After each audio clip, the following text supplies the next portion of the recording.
O primeiro encontro.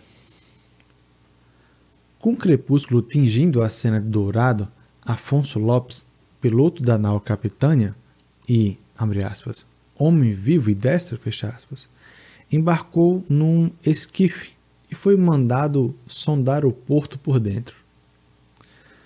No interior daquela baía, se deparou com 2 homens da terra, mancebos e de bons corpos, que pescavam uma almadilha. De imediato o piloto os capturou. À cena assistiam da praia dezenas de outros nativos que por ali andavam, né, com seus arcos e flechas, porém deles não fizeram uso. Lopes então conduziu aos 2 navios a bordo da nau Capitânia, abre aspas, onde já de noite foram recebidos com muito prazer e festa, fecha aspas, e com pompa surpreendente. Sobre a luz bruxuleante e as tochas e archotes, os 2 jovens guerreiros, um deles carregando seu arco com 6 ou 7 flechas, foram levados à presença de Cabral, o comandante-mor.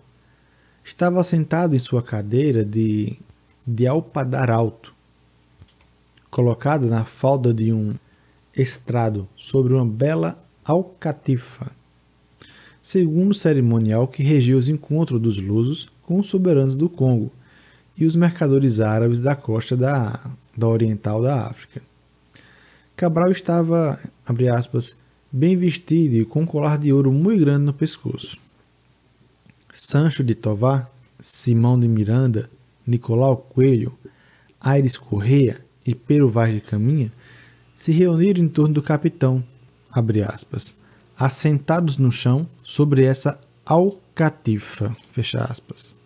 Nota: o português morisco. Caminha chama as canoas indígenas de almadia, palavra originária do árabe al-madia, que era usada para designar embarcações compridas e estreitas. Alcatifa também era uma palavra de origem árabe, al-katifa. Tratava-se de um grande tapete. A origem do termo albarrada vem do árabe al-bahan, que quer dizer jarra, também em árabe. O mesmo acontece com Recife, que vem de al-Ressaf, termo originalmente utilizado por Caminha.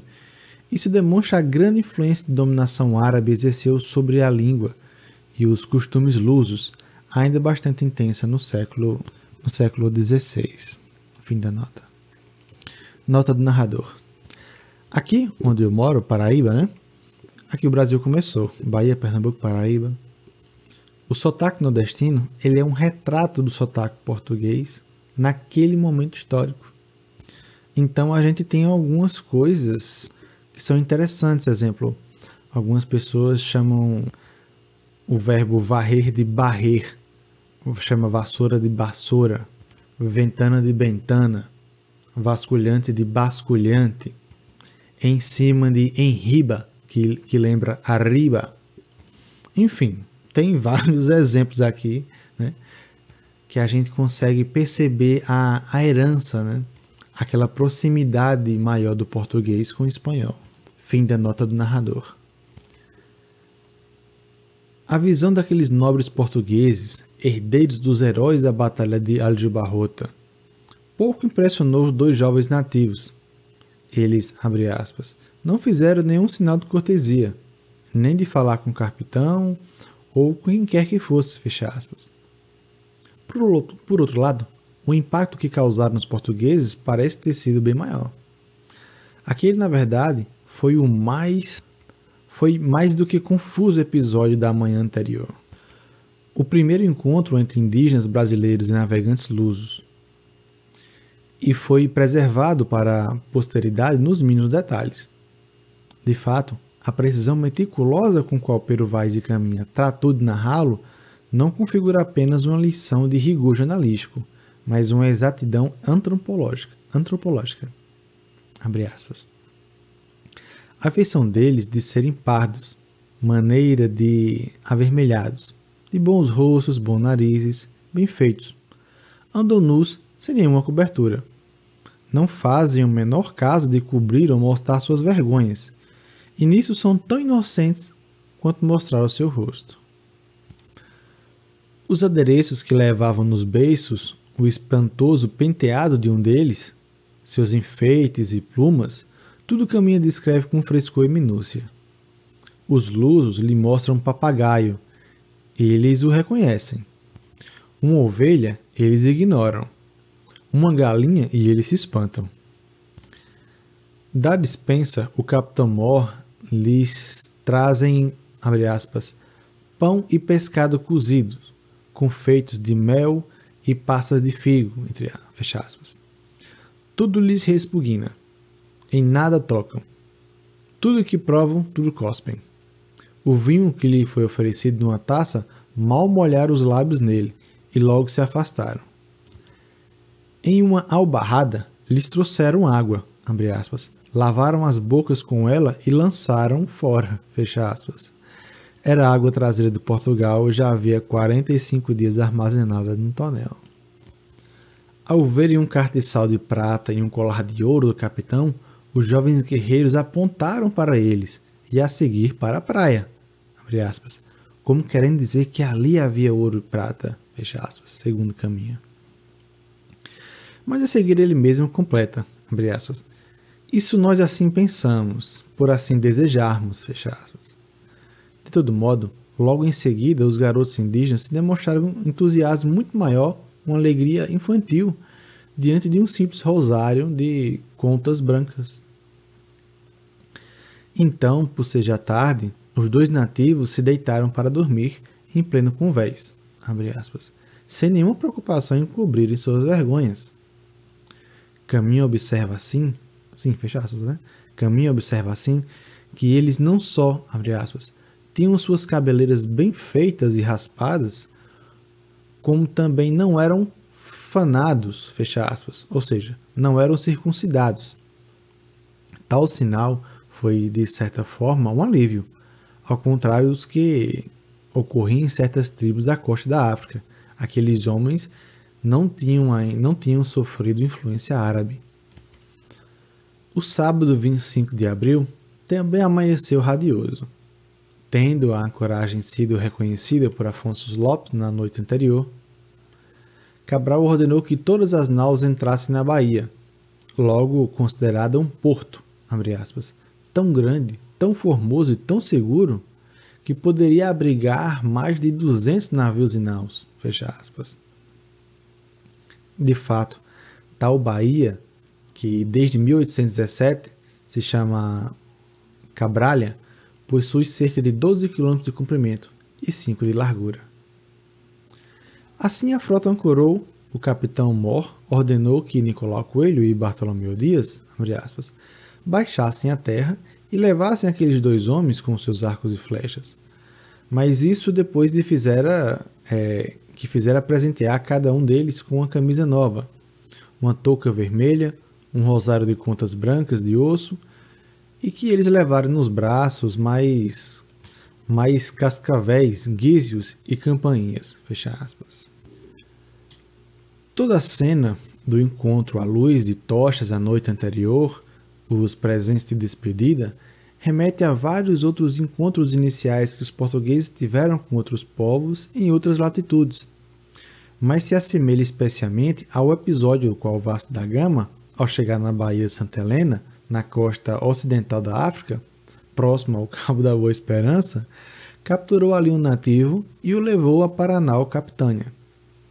Jantou com ele, o deixou dormir a bordo e no dia seguinte, abre aspas, o vestiu muito bem e o mandou pôr em terra, fecha aspas. De acordo com o historiador Jaime Cortesão, houve, porém, uma diferença fundamental entre os dois episódios. Ao contrário do que Gama fizera, e antes dele todos os navegantes luz que percorreram a África, Cabral e seus homens não mostraram especiaria alguma para os índios do Brasil. Para Cortesão, esse indício é forte o bastante para comprovar que os lusos, naquele instante, já sabiam que estavam numa terra sem qualquer relação com a África ou com a Ásia. Outro analista preferiu ver, no final do episódio Ecos da Fábula do abre aspas, homem feliz que nem camisa possuía, fecha aspas, e cuja felicidade foi substituída pela avidez no dia que ganhou uma camisa. De fato, ao longo de 3 décadas, das 3 décadas seguintes, os nativos do Brasil se tornariam progressivamente mais dependentes dos presentes dados pelos europeus. De qualquer modo, as ressonâncias daquele simples desembarque de fato são múltiplas. No batel estavam 2 futuros personagens dos Lusíadas, Coelho e o navegador da Índia, Bartolomeu Dias, e o trágico herói do Cabo das Tormentas. A ele se juntou Pero Vaz de Caminha, narrador irretocável. Na ilustre companhia de Coelho, Dias e Caminha também seguiu para a terra, abre aspas, para lá ficar um mancebo degradado, criado de Dom João Tello, a quem chamaram de Afonso Ribeiro. Fecha aspas. Ribeiro, assassino confesso, era um dos 20 degredados que embarcaram na frota de Cabral, junto com outro cujo nome se desconhece.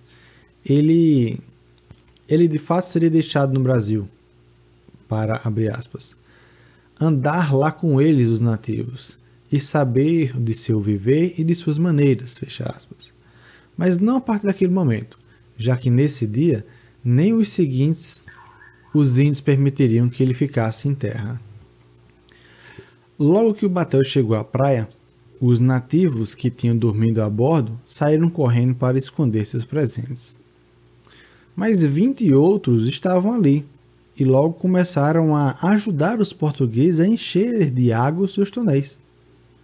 Ao contrário do que Gama prudentemente sugeria, Cabral não havia renovado seus estoques de água nas ilhas do Cabo Verde, como faziam em todas as expedições.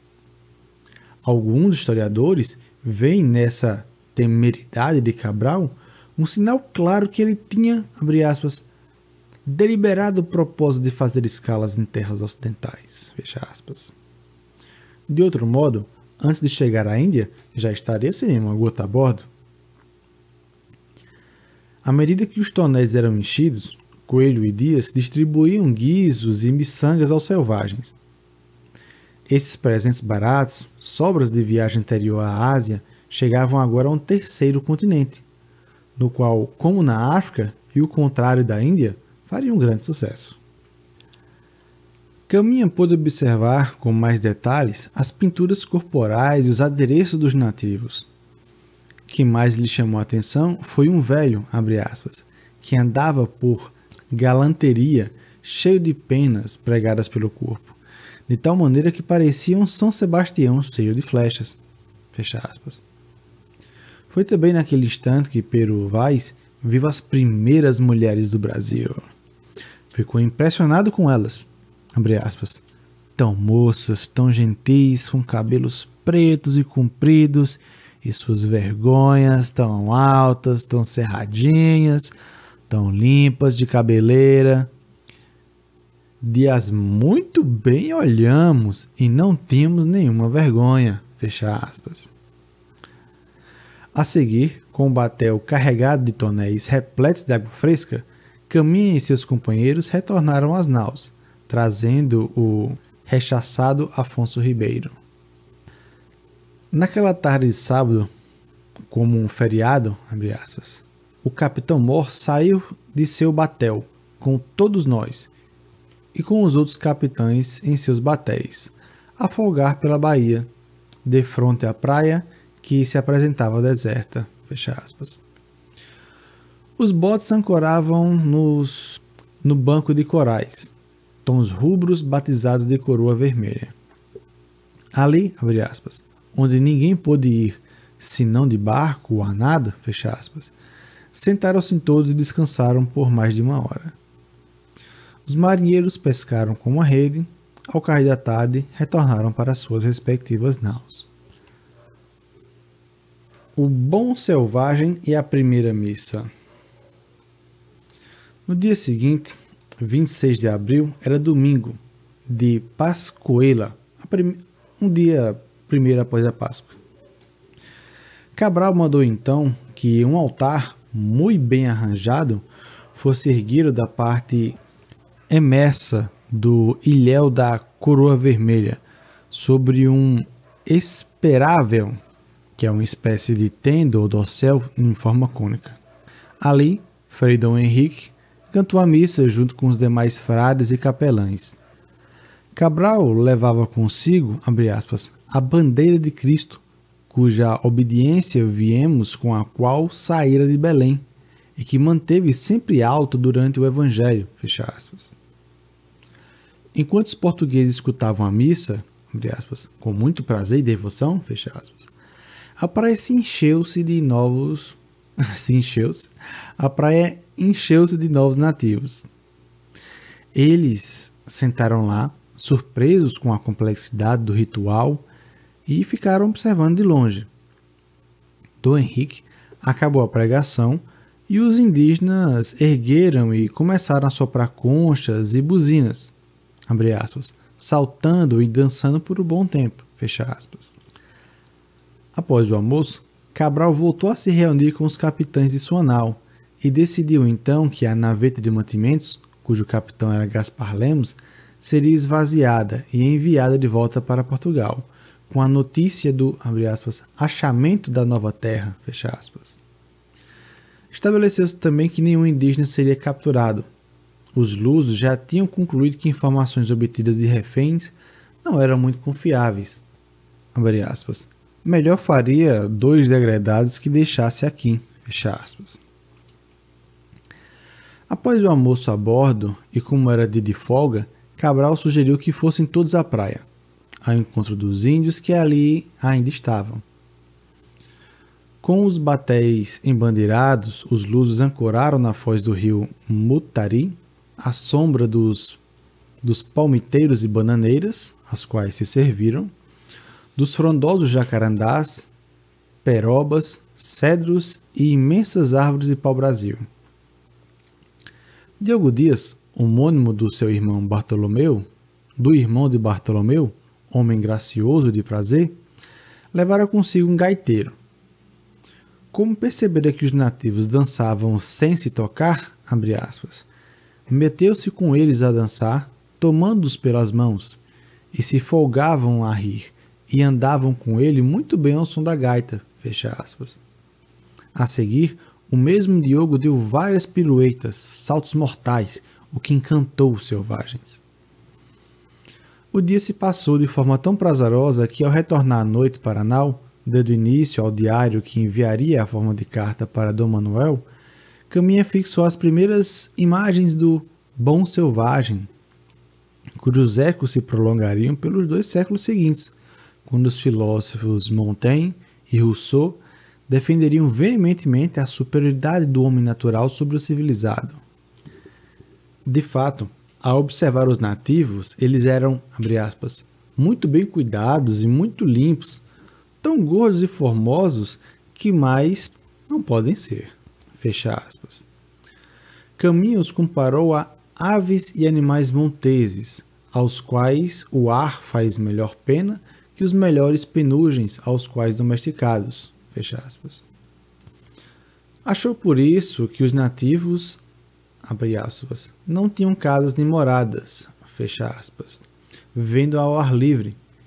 Esse equívoco logo seria corrigido, pois naquela mesma tarde Afonso Ribeiro seguiu os tupiniquins até sua aldeia, que ficava uns 10 quilômetros da praia, e viu suas choupanas cobertas de palha, mas outra vez mais não lhes permitiram pernoitar lá. Das observações tomadas por Caminha ao longo do dia, especialmente sobre o instante que um índio se dirigiu a Cabral sem perceber que ele era o chefe, pois disso não entendiam nem tomavam conhecimento, e também de sua conclusão que aqueles homens pareciam não ter, abre aspas, nenhuma idolatria, crença ou adoração, fecha aspas, sugeriu o provérbio defendido mais tarde por outros cronistas, segundo o qual os, abre aspas, gentios do Brasil, fecha aspas, não pronunciavam a letra F de faca, L de lápis ou R de Romeu, abre aspas, porque não possuíam fé, lei ou rei, fecha aspas. A terra dos papagaios. Na segunda-feira, 27 de abril, os portugueses voltaram à praia para se abastecerem de mais água. E o escambo prosseguiu. As toucas vermelhas da marojada, um hábito que os marinheiros genoveses que o lendário almirante Peçanha introduziram em Portugal desde 1317, continuavam entusiasmando os indígenas. Eles a trocavam por graciosos papagaios e por araras soberbas, junto com a pedra semi-preciosa que Cabral ganhara de um velho índio, abre aspas, um pano de penas de muito cores assaz belo, fecha aspas. Assaz é muito, né? Lembra assez em francês, que quer dizer muito. Fim de nota do narrador. E em vários arcos, flechas e colares. Pelo menos 2 dessas araras e alguns papagaios seriam enviados para o rei Dom Manuel, junto com outras amostras de animais e plantas e minerais. A chegada dessas araras multicolores, do tamanho de um braço ou mais, foram reportadas em 2 cartas escritas por banqueiros e diplomatas italianos, residentes em Lisboa, escrevendo para seus sócios em Florença, em junho de 1501. O banqueiro Bartolomeu Marchione se refere à chegada a Portugal da caravela anunciada, que ele próprio armara e que trazia a bordo, abre aspas, aves maravilhosas que nos são desconhecidas, fecha aspas. Mais importante ainda é a carta de Domenico Piazzini, embaixador veneziano junto à corte espanhola.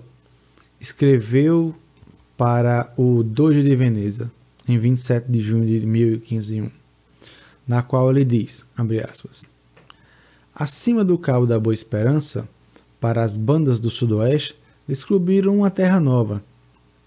A chamam de Terra dos Papagaios, por serem os papagaios do tamanho de um braço, ou mais, dos quais viram 2. Julgam que essa terra é firme, fecha aspas.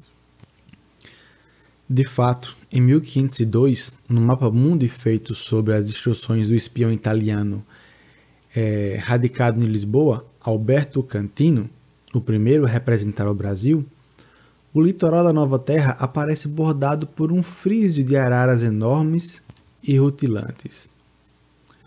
O mesmo repetira o mapa feito pelo Lopo de Homem em 1519. A impressão de tais aves causaram entre os marinheiros na corte foi tal que a terra de Veracruz, antes de virar terra do Brasil, foi por cerca de 3 anos conhecida como Terra dos Papagaios. Nota: um espião e seu mapa. Alberto Cantino tem sido chamado invariavelmente de agente secreto ou de espião pelos principais estudiosos de descobrimentos portugueses. Embora circulasse com desenvoltura pela corte de Dom Manuel I, chegando até mesmo a assistir a algumas audiências, era exatamente isso que ele era, um espião. Cantino trabalhava para o nobre italiano Hércules d'Este, duque de Ferrara. Em 1502, foi incumbido pelo patrão de obter o mapa mundi, ao qual já estivessem incorporados os novos e recentes descobrimentos portugueses. A peso de ouro, Cantino contratou um cartógrafo cuja identidade se desconhece, mas que certamente fazia parte do círculo mais próximo do rei. Embora tenha cobrado uma fortuna de 12 ducados, conforme a carta do próprio Cantino para o duque, datada de setembro de 1502, esse cartógrafo deu a Cantino o mais esplêndido mapa mundo de sua época e o primeiro a registrar o litoral brasileiro, do Amazonas ao Cabo Frio, no Rio de Janeiro. O mapa foi extraviado em 1859 e foi reencontrado em 1889 pelo diretor da Biblioteca de Modena, Giuseppe Boni, chamado de Mapa de Cantino. Estava colado na vitrine de um pequeno açougue de Modena, servindo de cortina. Boni conseguiu comprá-lo e levou para a Biblioteca de Modena, onde lá permanece até hoje. Mestre João e o Cruzeiro do Sul. No fim da tarde de segunda-feira, Afonso Ribeiro, 2 outros degredados, acompanhados por Diogo Dias, o favorito dos índios, foram outra vez até a aldeia. Mesmo não tendo estado lá, a descrição que Caminha fez da taba e de suas choças, baseada no relato dos que a visitaram, é perfeita. Abre aspas. Na povoação havia 9 ou 10 casas, tão compridas cada uma como essa nau capitânia. Eram de madeira, cobertas de palha, todas de uma peça, sem nenhum repartimento. Dentro da choça havia muitas redes e sobre elas pequenas fogueiras. Cada das ditas casas se acolhiam de 30 a 40 pessoas. Embora não fossem mais uma vez impedidos de pernoitar na aldeia, os portugueses foram convidados para cear lá. Junto com seus anfitriões, comeram raízes e frutas, que ao que tudo indica era inhame, milho, aipim e abacaxi. Ao retornarem para as naus, Diogo Dias e os degredados hão de ter deparado com a presença na praia, já que quase escura, dos pilotos Pero de Alenquer e Pero Escolar. E mais do que eles, com um bacharel em artes, medicina, físico, astrônomo e astrólogo, conhecido como Mestre João. Figura misteriosa de contornos indecisos, Mestre João foi identificado 3 séculos mais tarde como sendo João Faras, cirurgião do rei Manuel. Um erudito espanhol, natural da Galícia, e responsável pela tradução em castelhano de um clássico da geografia antiga, De Situ Orbis, de Pompônio Mela.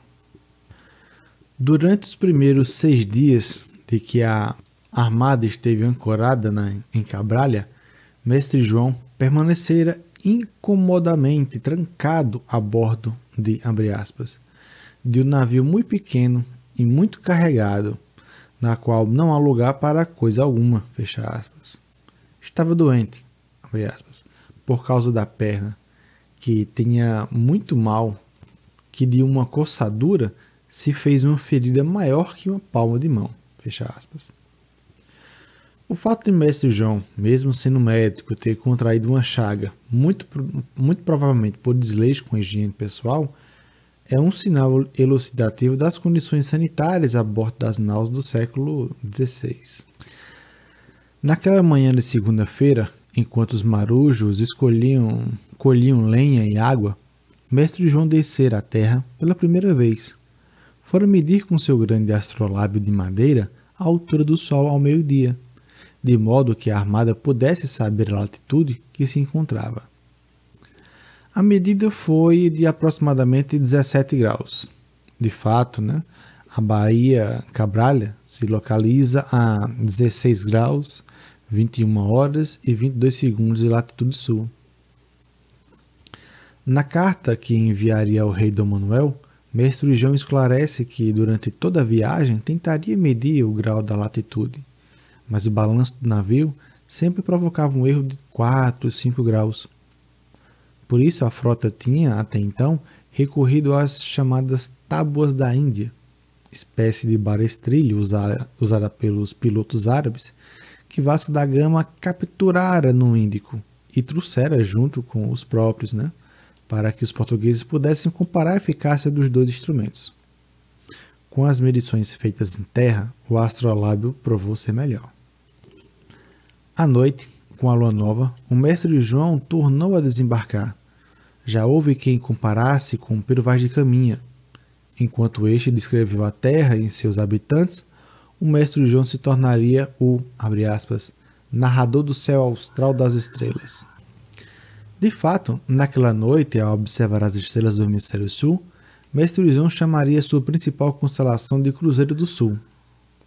Se tornou assim o primeiro a batizar com esse nome o conjunto de estrelas que o navegante italiano, ao vice de cada monstro, foi o primeiro a ver, em 1455, ao longo da costa da África, que iria adquirir para os navegadores a mesma importância que a estrela do norte tinha nos céus setentrionais. A carta do Mestre João se tornaria ainda mais famosa e polêmica porque em determinado trecho dela, o médico e astrônomo diz, abre aspas, mande Vossa Alteza trazer o mapa mundi que tem peruvais bisagudo, e poderá ver a Vossa Alteza o sítio onde se localiza essa terra, fecha aspas. Esse trecho tem sido utilizado como prova de que o Brasil já era conhecido antes da descoberta oficial de Cabral. Mas o mais provável é que o mestre João tenha associado a terra de onde escrevia ao desenho de figuras de algumas ilhas imaginárias que abundavam nos mapas da região até então.